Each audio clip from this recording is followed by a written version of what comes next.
You are not the problem. You are not failing. And just being aware that these patterns exist means you can start to give yourself some self-compassion and start thinking about what you can do to help you and your team. Welcome to The Fearless Foodie, the podcast that gets honest about what it really takes to thrive in food and retail. I'm Amy Wilkinson, coach, speaker and trusted partner to food industry teams with lived experience of the pace, pressure and politics that come with the job. Fearless Foodies cut through the fluff and get straight to what actually helps. And that's exactly what we're here to do. Let's dive in. Hello and welcome back to The Fearless Foodie. If this is the first time you're listening, or whether you've been with me all the way through this season, this episode is a little bit different because it's the final episode of the season. And rather than ending on a big call to action and giving you loads of things to think about or a big shiny takeaway, I wanted to end by slowing things down and making sense of something that's come up again and again in the conversations that we've been having in this series. If you've listened to the episodes with Donna or the conversation I had with Melissa or some of the other guests on this season, you'll have heard a similar thread, and it's running beneath all the different topics that we're talking about. This sense that leadership and being in a team in the food industry right now feels heavier than it used to. Teams are capable and committed, but they're really, really stretched, and things, frankly, feel harder than they should. And so many of us are carrying much more than we're often naming out loud. So today isn't about teaching you something new. It's about joining all of those dots so that you can start to think about what's going on for you, your team, and your business.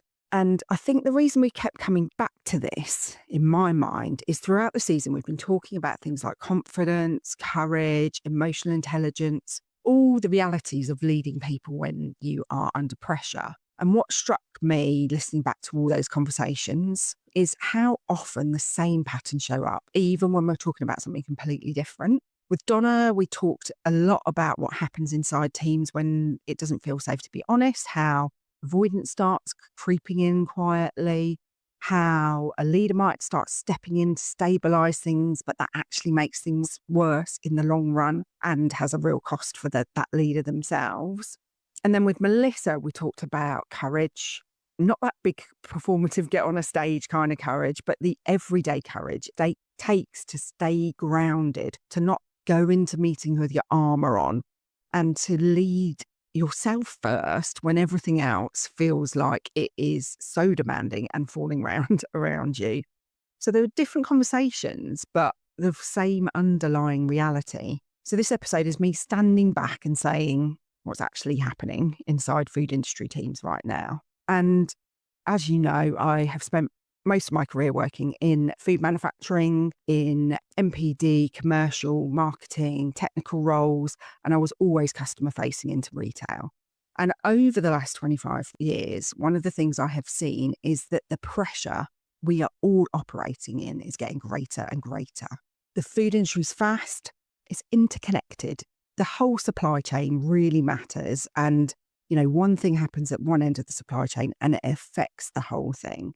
Within a business, we are generally really dependent on other departments, cross-functional working, and it can be really, really high risk because of that, which is part of the reason we love it, right? Because it's that fast moving, the pace. But the reality is it means that timelines are constantly moving. Customers are constantly changing their minds when actually what we need is, particularly in a factory or a store environment, we need certainty. We want to be doing things that are repeatable, but these plot twists come along all the time and the commercial pressure doesn't let up. And I know I harp on about it all the time, but we don't pay enough for our food, and that has an effect on the people in the industry.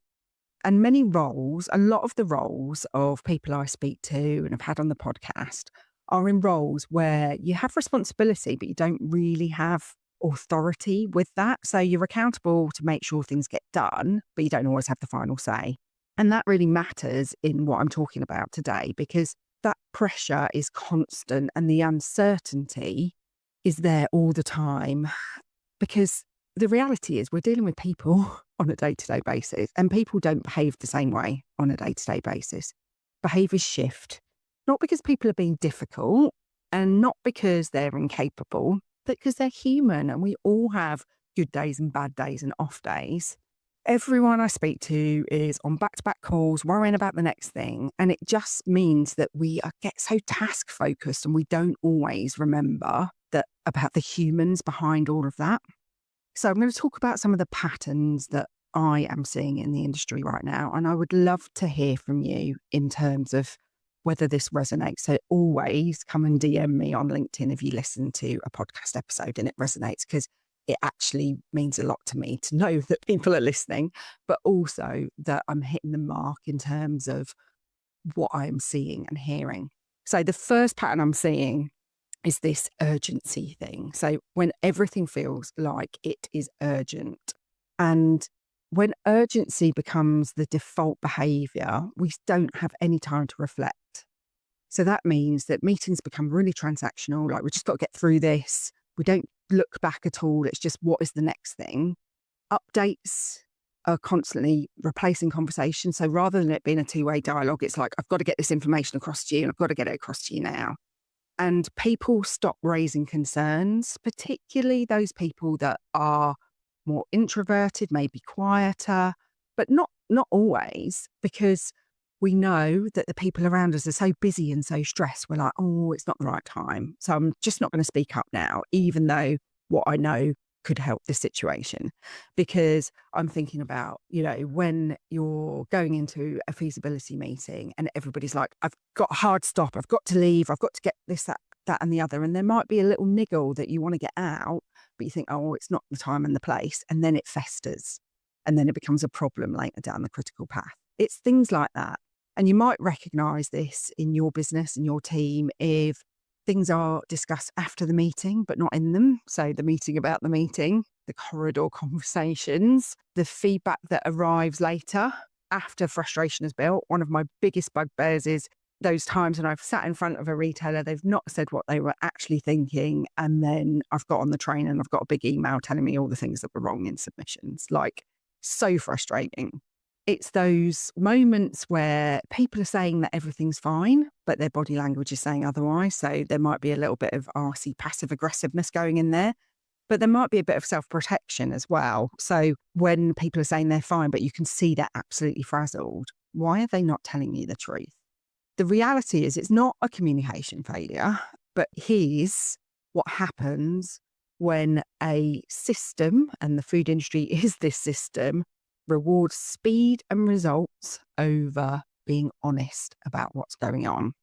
And over time, what happens is that teams learn, often unconsciously, that speaking up slows things down. So, when you're in that meeting, you think, I just won't say it now because it's all going to kick off, or you have the niggle that something isn't right and you don't say it because there isn't time to say it, or you don't want to open that can of worms at the end of a meeting.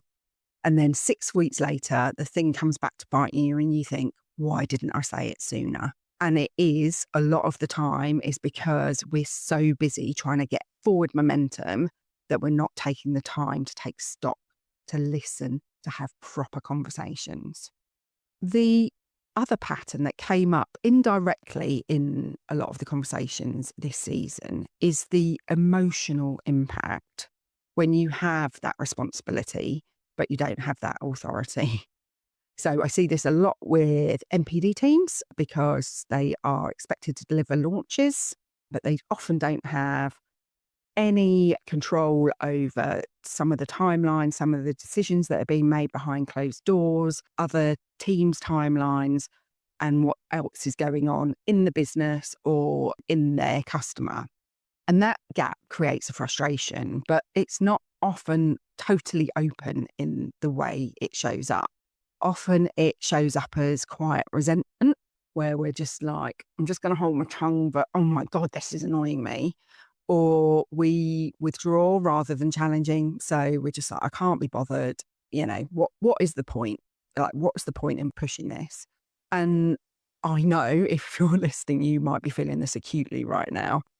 Because what happens when you're doing that is you're translating the pressure up and down in the system. So there might be, more senior people are saying one thing, the people reporting into you are saying another thing, the customer or your supplier is saying another thing, and you're trying to keep all the momentum going while you're actually holding relationships together.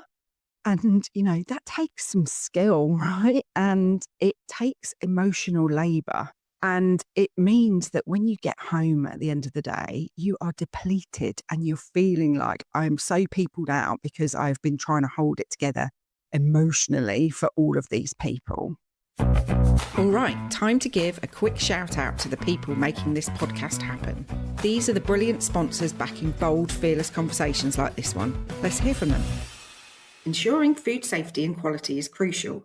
That's why businesses trust Microsearch Laboratories, part of the IFP Labs group. UCAS accredited Microsearch offers microbiological, nutritional and allergen testing for food, drink and water, delivering fast results and expert support.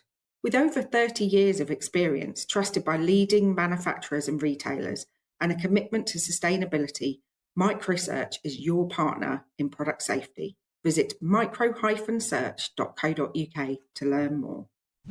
The Fearless Leaders Programme is our flagship leadership development offer, designed for organisations who want to grow confident, influential leaders at every level. Whether you're supporting new senior leaders or investing in succession planning, we work as your L&D partner to deliver practical, tailored development that drives real impact. Find out more at fearlessfoodies.co.uk. And we're back. Let's dive right in. But it can also turn into that kind of arse-covering behaviour that happens. So it's like, well, I've put it in an email, I've covered my arse, it's down to them now. And that doesn't feel great for a lot of us. Like, a lot of us don't really want to have that attitude. But it can happen when you are holding so much and not feeling listened to. And if I think about when I was working in a commercial role, we were transferring a massive load of business. We'd won a big tender and it was like tripling the capacity of the factory or something ridiculous. And we had a project plan and all of that. And I kept being told by operations it was all going to be fine. We'd done enough trials, we'd done this, that and the other. And I just had this feeling that it wasn't going to be fine.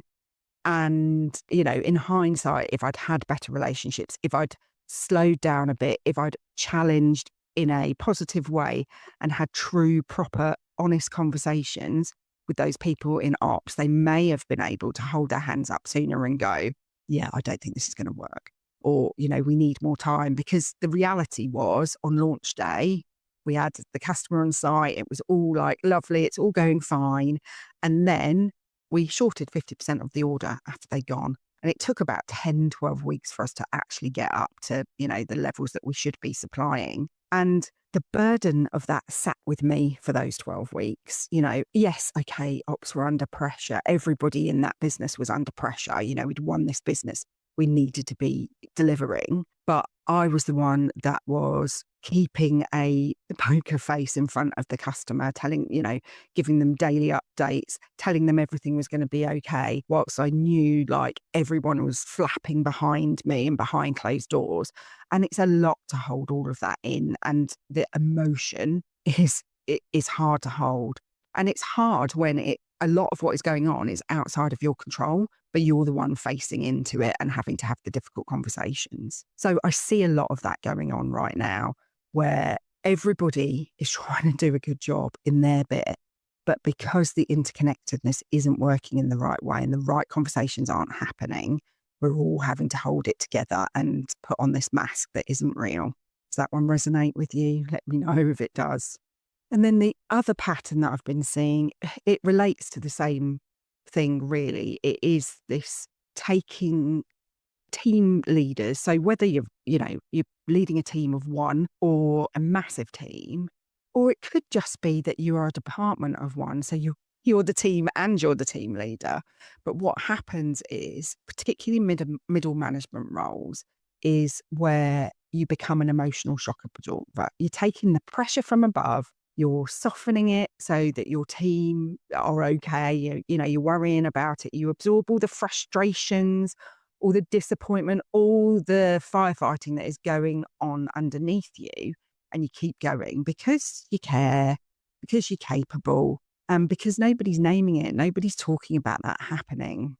And what I'm seeing in teams right now across the food industry is that what is happening is those middle managers are starting to overfunction just to keep things going, just to keep things stable, just till the end of this week, till the end of next week. And what happens is that creates an expectation. So the business is like, yeah, you're delivering, you're doing a great job, but you're thinking, yeah, but I'm doing everything, or I'm not empowering my team, I'm not giving them the development needs that they have, all of that other stuff. And you end up carrying things that aren't really yours to carry. And it starts to feel relentlessly heavy. And I've had so many one-to-one coaching calls in the last year where we've surfaced this. And, you know, the leader I'm talking to has ended up in tears, because when you're holding it together for everybody else, it's very hard to contain that. And, you know, cracks will start to show. But the reality is this is what is going to happen when sustained pressure is there without some space for you to process it. So an example from my career would be back when I was working in commercial as well. A lot of my examples come from there. I'd worked in MPD and technical before that. So I ended up taking on some of those tasks. I was doing some of the MPD planning. I was writing specs for technical, not because I should, but because I could, just because I had the ability to do it. But actually what I was doing was overfunctioning.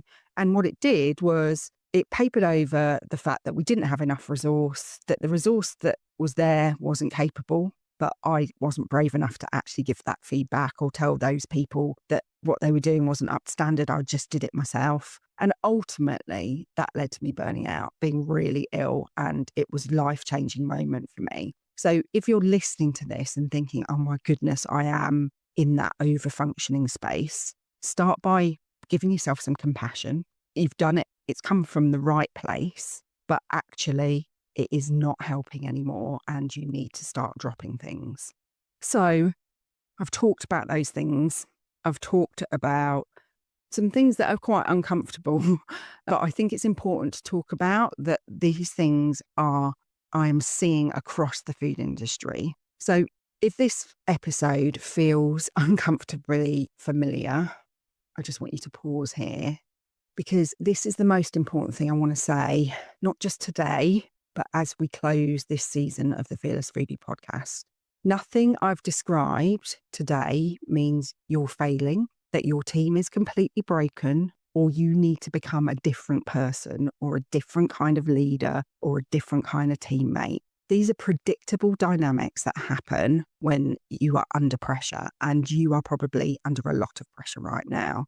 Across this season, again and again, the message underneath different topics has been the same. When we don't have the right language for what's happening, for what's going on, we personalise it. We make it all our own fault. We carry it as failure, personal failure, and we try to fix ourselves, or we try to fix the people around us.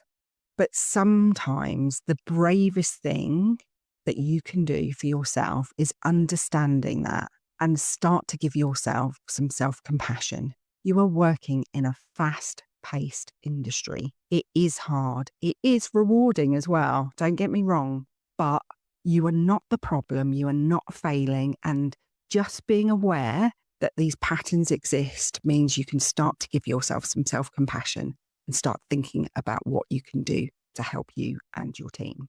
And if this episode's helped you to name something and you want a bit more structure for that reflection, I've created a short quiz that helps people to identify what's happening for them in their team right now. It's a reflective thing. It's not diagnostic, but it's there to support you. It's not there to prescribe you should do X or Y, but it's another way of trying to put language around what you're already sensing, because then you'll be able to start having conversations with your team, with your line manager about what's going on. You'll find it in the show notes. If it's useful, I'm going to be sharing it on social media as well. And as we close this season of the Fearless Foodie, I want to leave you with a question, not an action, not another thing for your to-do list. The question is, what makes sense about how you and your team are behaving right now, given the pressure that you're under? Remember, you don't need to fix everything. You don't need to toughen up. You don't need another performance tool telling you to try harder and work harder. If this season's done one thing, I hope it's helped you to feel less alone in the reality of working in the crazy food industry. I will be back at the end of April for another season. I've already got some really exciting guests lined up from retailers, manufacturers. I've got some recruiters coming on as well. But I've also left some space for more solo episodes. I've got brave. I'm willing to do more of them, and because I know they're helping. So let me know. Message me on LinkedIn right now before you forget to let me know what you want me to talk about in the next season. What is going to help you? What are the problems that you are really facing in your role right now? Thanks for listening. Thank you for staying curious and listening to the end of the season. And I'll see you in the next season of The Fearless Foodie. Be bold, be brave, be fearless. That's a wrap on this episode of The Fearless Foodie. If it hit home, subscribe, leave a review and share it with someone who's ready for less fluff and more real talk.